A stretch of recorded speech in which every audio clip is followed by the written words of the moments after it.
Coraz częściej się słyszy, że zanim schowasz broń do kabury, to powinieneś ją skontrolować. Problem w tym, że w niektórych sytuacjach to może być bardzo zły nawyk. Witam Cię serdecznie, mówi Chris z Pretoria Tactical Solution. W ostatnich latach coraz częściej mówi się o tym, aby kontrolować kaburę, zanim schowa się broń. I ku temu podejściu mamy solidne podstawy. Jeszcze lata temu uczono takiego podejścia, aby podczas chowania broni do kabury obserwować cały czas nasze przedpole.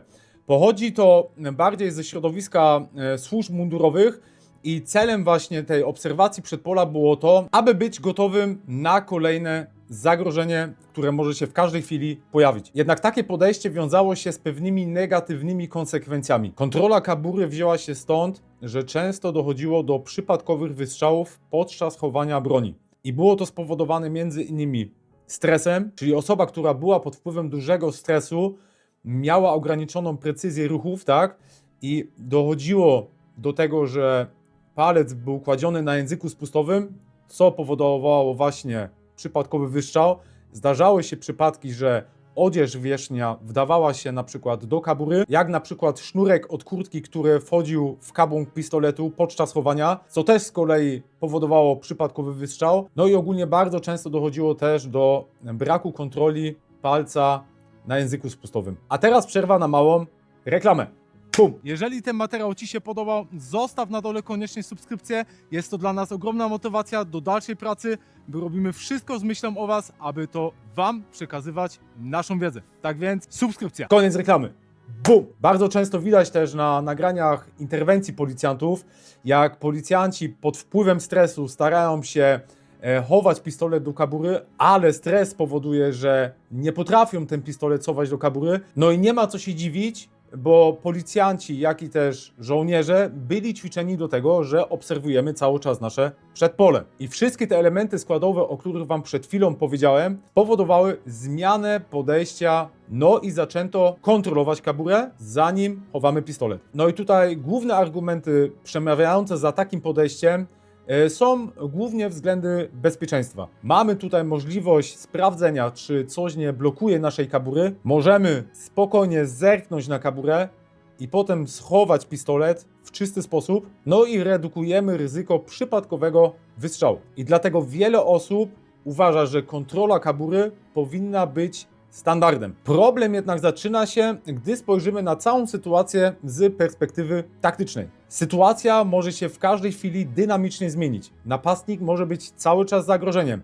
Może dojść do kontaktu fizycznego albo do walki wręcz. Jeśli w tym momencie spojrzysz na kaburę, to tracisz kontakt wzrokowy z przeciwnikiem. Moim zdaniem jedno i drugie podejście wciąż mają w dzisiejszych czasach swoje miejsce. Wszystko zależy od kontekstu danej sytuacji i nie powinniśmy wykluczać ani jednej metody, ani drugiej metody. Miałem o tym bardzo długą rozmowę z współtwórcą naszej marki, pozdrawiam Cię byku, który na co dzień pracuje, powiedzmy, w zaawansowanym środowisku militarnym. Jego podejście jest takie: jeżeli chowamy pistolet do kabury, to powinniśmy to ćwiczyć w sposób perfekcjonistyczny. Trudniej jest obserwować jednocześnie przedpole i chować pistolet do kabury. Skontrolować kaburę można zawsze. Nie wymaga to jakiegoś głębszego przećwiczenia. Wystarczy spojrzeć na kaburę i schować pistolet. Moje indywidualne podejście, ale mówię tutaj o sobie, opierając się na moich doświadczeniach i moich umiejętnościach. Podczas treningów staram się na tą kaburę nie spoglądać, tak? Bo trudniejsze jest nauczenie się obserwacji przedpola i chowania pistoletu, a czymś łatwiejszym jest krótkie zerknięcie na kaburę, by potem schować pistolet. I to wszystko bazuje na kontekście danego ćwiczenia. Jeżeli wykonuję pewne ćwiczenia statyczne, to staram się obserwować przedpole i nie spoglądać na kaburę, a jeżeli kontekst ćwiczeń by był taki, że mam tą możliwość zerknięcia na kaburę, a jeżeli się na przykład zamotam, bo każdemu z nas się to może zdarzyć, bo podczas stresu nasze ruchy są nieprzewidywalne, no to wtedy daję sobie tą chwilę, żeby zerknąć na tą kaburę, żeby nie motać się z tym pistoletem i wtedy w jednym poprawnym ruchu ten pistolet sobie